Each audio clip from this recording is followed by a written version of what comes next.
만물 유래는 역사문화 유래 콘텐츠 채널입니다. 좋아요 및 구독은 더욱 알찬 영상 제작에 큰 힘이 됩니다. 전설야담, 폐류나 엽색과 충예왕, 음탕허생녀, 사기용주. 걱정이로 하지만 정에게 왕위를 넘기노라. 충수광은 1339년 죽음을 앞두고 맏아들 왕정에게 왕위를 물려주었습니다.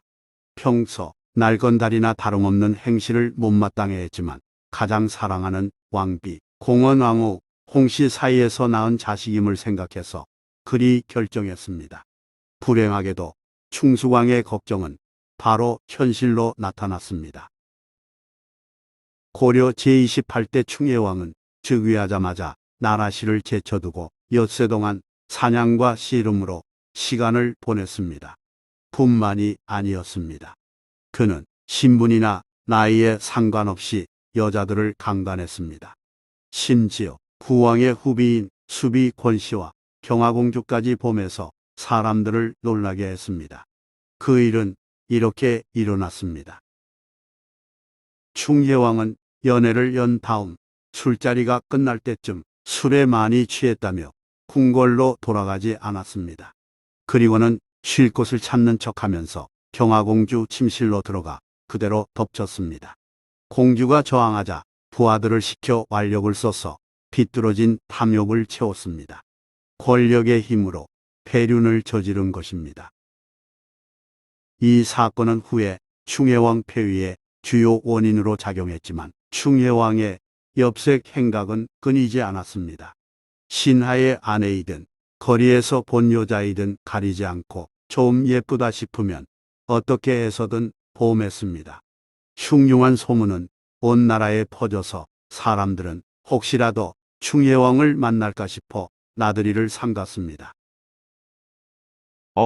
나는 충혜왕이니 반항하지 말라. 불량배 3명이 국왕을 사칭하고 주부 공보의 아내를 강간하는 기막힌 사건이 벌어지기도 했습니다. 그러거나 말거나 충예왕은 누가 아름답다는 말만 들으면 모두 궁으로 끌어들여 후궁이 100여 명에 이를 정도였습니다. 어디 예쁜 여자도 없나? 그런 충예왕이 어느 날 그야말로 임자를 만났습니다. 그 주인공은 단양대군 왕유의 계집종 임씨였습니다. 그녀 아버지는 사기를 파는 장사꾼이었고 임씨도 때때로 사기를 팔러 다니곤 했다가 우연히 왕의 눈에 띄었습니다. 너와 나는 천상궁합이구나. 충예왕은 이전까지 겪었던 그 어느 여자보다도 임씨를 총애했습니다. 그 이유는 속궁합에 있었습니다. 충예왕은 열약이라는 정력제를 먹어가며 비빈들을 상대했으나 모두 견디지를 못했는데 임씨는 아주 잘 받아주었습니다. 임씨 역시 음탕하여 두 사람은 수시로 잠자리를 가졌습니다. 그렇다고 충예왕이 오직 임씨만 상대한 것은 아니었습니다. 1342년 2월에 충예왕은 평리 홍탁의 딸이 매우 아름답다는 말을 듣고는 궁궐로 들어오기도 전에 화비에 봉했습니다. 홍탁은 왕후가 된 딸을 어쩔 수 없이 궁궐로 보내야 했습니다. 그러자 위기를 느낀 임씨가 방해하고 나섰습니다. 화비를 들이시면 이 몸은 나가겠습니다. 무슨 말이냐? 저에게 실증을 느껴 화비를 데려오는 것일 테니 그렇다면 그리하겠습니다. 임씨는 충예왕이 여전히 자기에게 깊이 빠져 있음을 알았기에 과감하게 선수를 친 것이었습니다. 상황이 이리 되자 충예왕은 화비를 궁궐로 들이지 못했습니다. 그렇다고 그냥 물러설 충예왕은 아니므로 충예왕은 꼼수를 발휘하여 끝내 욕심을 채웠습니다. 화비 홍씨를 재상 윤침의 집에 머물게 한 후 어느 날 몰래 나가서 잠자리를 가졌습니다. 하지만 충예왕은 며칠 지나지 않아 화비 홍씨에게 실증내고 출입을 끊었습니다. 여성을 그저 호기심의 대상으로 삼았기에 그랬습니다. 저는 아무것도 아니군요. 임씨가 그마저 질투하자 충예왕은 임씨를 달래려고 은천옹주라는 칭호를 주었습니다. 임씨는 매우 기뻐했으나 임시를 옹주 대접해주는 사람은 아무도 없었습니다. 사람들은 오히려 사기옹주 혹은 오지옹주라고 부르면서 비꼬았습니다. 이전에 오지그릇 팔던 여자임에 빗댄 별명이었습니다. 옹주라면 마땅히 시녀가 있어야겠지. 충예왕은 나아가 은천옹주를 위해 집을 짓고 전속 시녀를 붙여주었습니다. 이때 두 시녀가 천한 은천옹주에 시중들게 되는 걸 속상해하며 울자 충예왕은 분노하여 시녀들을 벌주었습니다.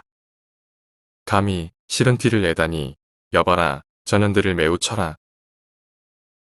충예왕의 은천옹주 사랑은 끝이 없었습니다. 은천옹주가 아들 석기를 낳자 잔치를 벌여 많은 비단을 선물로 주었습니다. 그런데 그 비단들은 시장 상인에게 강제로 빼앗은 물품이었습니다. 당연히 시장 상인을 비롯해 백성의 원성을 샀지만 충예왕은 은천옹주를 기쁘게 해주는 일이라면 그런 횡포를 마다하지 않았습니다. 보석이 아름답네요. 선물은 언제나 환영이에요. 은천옹주 역시 사치를 좋아하여 왕에게 더 많은 재물을 얻으려 애썼으며 아들 낳은 걸 자랑스럽게 여기며 왕족들을 조롱하였습니다. 은천옹주는 다른 후궁들을 무시하며 거들떠보지도 않았습니다. 너희들은 아들을 낳아봤니? 그것도 왕의 후손인 아들을. 그러나 백성의 신망을 얻지 못한 권세는 오래 갈 수 없었습니다. 특히 충예왕에게 능욕당한 경화공주가 치욕을 갚으려 절치부심했습니다. 경화공주는 고국 원나라로 돌아가기 위해 말을 사려 했으나 충예왕이 마시장을 열지 못하게 조치하는 바람에 1차 시도는 실패했습니다. 그러자 경화공주는 비밀 편지를 원나라로 보내 자신이 당한 일을 알렸고 그 무렵 충예왕의 문란함을 비판하는 글들이 원나라 조정에 여러 전해졌습니다. 상황을 파악한 원나라는 사신두린 등을 고려에 파견하여 옥새를 빼앗아 경화공주에게 넘겼고 충예왕은 왕위에서 쫓겨나 원나라로 압송되었습니다. 이와 더불어 은천옹주 임시도 궁궐에서 쫓겨났습니다. 충예왕은 1344년 1월 중국 영경에서 2만 리 떨어진 계양으로 귀양 가는 길에 건강이 나빠져 30세 나이로 죽었습니다. 그가 죽었다는 소식이 고려에 전해졌을 때 백성들은 무척 기뻐했으며 어느 누구도 슬퍼하지 않았다고 합니다.